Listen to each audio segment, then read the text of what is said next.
여러분, 십계명은 하나님의 마음이에요. 근데 하나님께서 그 십계명을 주시기 전에, 그러니까 저희들은 십계명 첫 번째부터 10번째까지를 암송하기 전에, 그리고 그 내용이 뭔지를 알기 전에 그 내용을 주시는 하나님의 마음을 먼저 잡아야 돼요. 하나님이 이거 알려주고 싶어 하시는 거예요. 1절과 2절. 하나님이 이 모든 말씀으로 말씀하여 이르시되 나는 너를 애굽 땅 모되었던 집에서, 종되었던 집에서 인도하여 낸 내 하나님 여호와니라 라고 하나님은 우리에게 알려주고 싶어 하시는 거예요.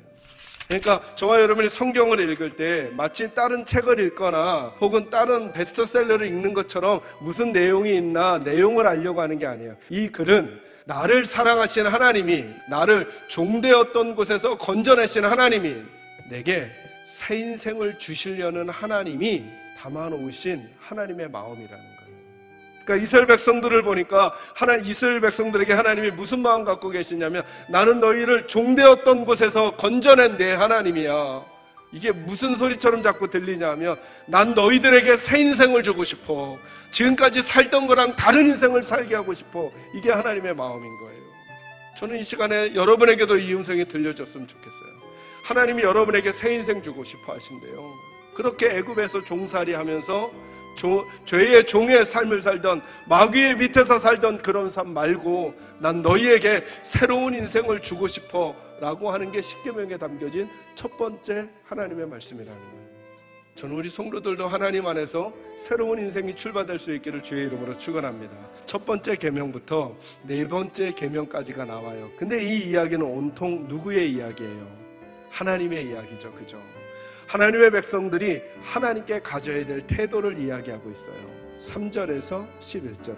그래서 십계명은 어떤 부분으로 구분되느냐 하면, 한 부분은 하나님에 대한 우리들이 가져야 될 바른 태도를 말하고 있어요. 여러분, 5번째부터 10번째까지 내용이에요. 그죠? 그것은 모두 다 우리의 누구와 관련이 돼 있어요? 이웃과 관련이 돼 있어요. 그래서 십계명은 요약하면 하나님에 대한 우리의 바른 태도와 또 사람에 대한 우리의 바른 태도. 마태복음 22장 37절에서 40절에 보면 예수님을 모함하려고 하는 사람들이 예수님께 물어요. 율법 중에 뭐가 최고냐고. 기억하시죠? 그때 예수님이 이렇게 말씀하시죠. 위로는 누구를 사랑하고 하나님을 사랑하고 옆으로는 누구를? 이웃을 사랑하라. 이것이 율법의 엑기스라고 예수님이 설명해 주셨어요.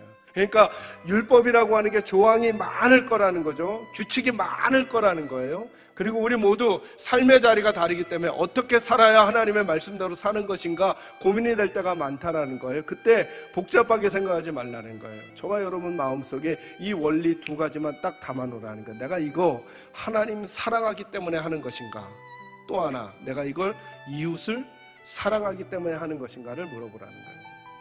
그럼 내가 새로운 인생을 살기 위하여 무엇부터 시작할까라고 할 때 혼란스럽다면 여기부터 시작하라는 거예요. 하나님을 내가 요즘 사랑하고 있는가부터 점검하라는 거예요.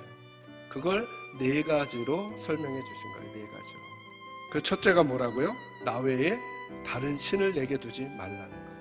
하나님만이 하나님이에요. 아무리 삶이 궁금해도 점치는 분에게 점치지 말라는 거예요. 두 번째가 뭐예요? 우상을 만들지 말라는 거예요. 어떤 일이 있어도 항상 마음에 주님만이 가장 중요한 분으로 남아있게 만들어 놓으라는 거죠. 그의 이름을 망령되이 일컬지 말라. 세 번째 계명이죠. 그게 무슨 뜻이에요? 내 뜻을 높이기 위해서 주님 가져다 쓰지 말라는 거예요. 거꾸로 해야죠. 주님을 높이기 위해서 누구의 의지를 꺾는 거예요? 나를 사용하는 거예요. 왜 매 주일마다 예배를 드려야 되는가? 4번째 말씀하잖아요. 안식일을 꼭 기억하여 지키래요.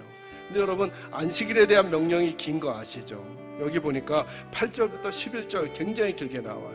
그러면서 세세하게 알려주세요. 안식일 지키래요. 내 아들이나 내 자식이나 남종이나 여종이나 내 안에 있는 어떤 것들도 이날을 놓쳐서는 안 된다 라고 말씀하시고 있는 거예요. 예수님 믿은 지 몇 년 지나셨어요.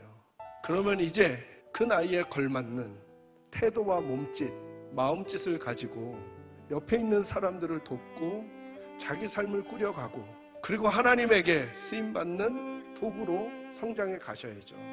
하나님의 그 마음을 여기 담아 놓으셨어요. 이스라엘 백성들에게 나는 너희를 애굽에서만 건져내는 게 목적이 아니고 너희 마음속에 내 마음이 들어가길 원해. 그래서 너희가 하나님을 사랑하고 이웃들을 사랑하면서 사는 정말 멋진 내 자녀가 되기를 원해 라고 하는 마음이 하나님의 말씀 속에 담겨져 있는 거예요.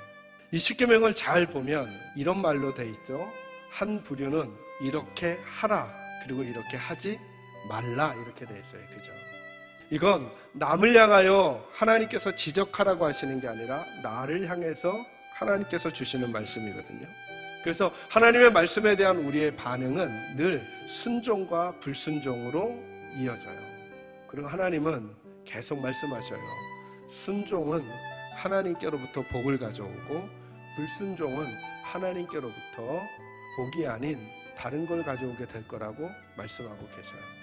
이 말씀들을 읽으면서 저와 여러분이 이제 이 계명을 지켜야 되겠구나를 보는 게 아니라 하나님께서 내게 순종하는 마음 자세를 원하시는구나를 받으셔야 하는 거예요. 하나님이 우리에게 주신 계명은 그 계명 너머에 있는 하나님의 사랑을 저와 여러분이 보기를 원하시는 거예요. 그리고 그 사랑을 보잖아요.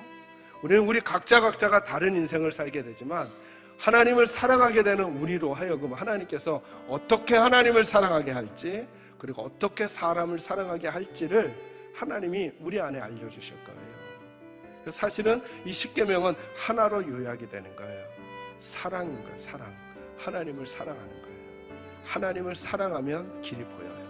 하나님을 사랑하면 새로운 인생을 살게 되는 거예요. 사람 사랑도 마찬가지예요.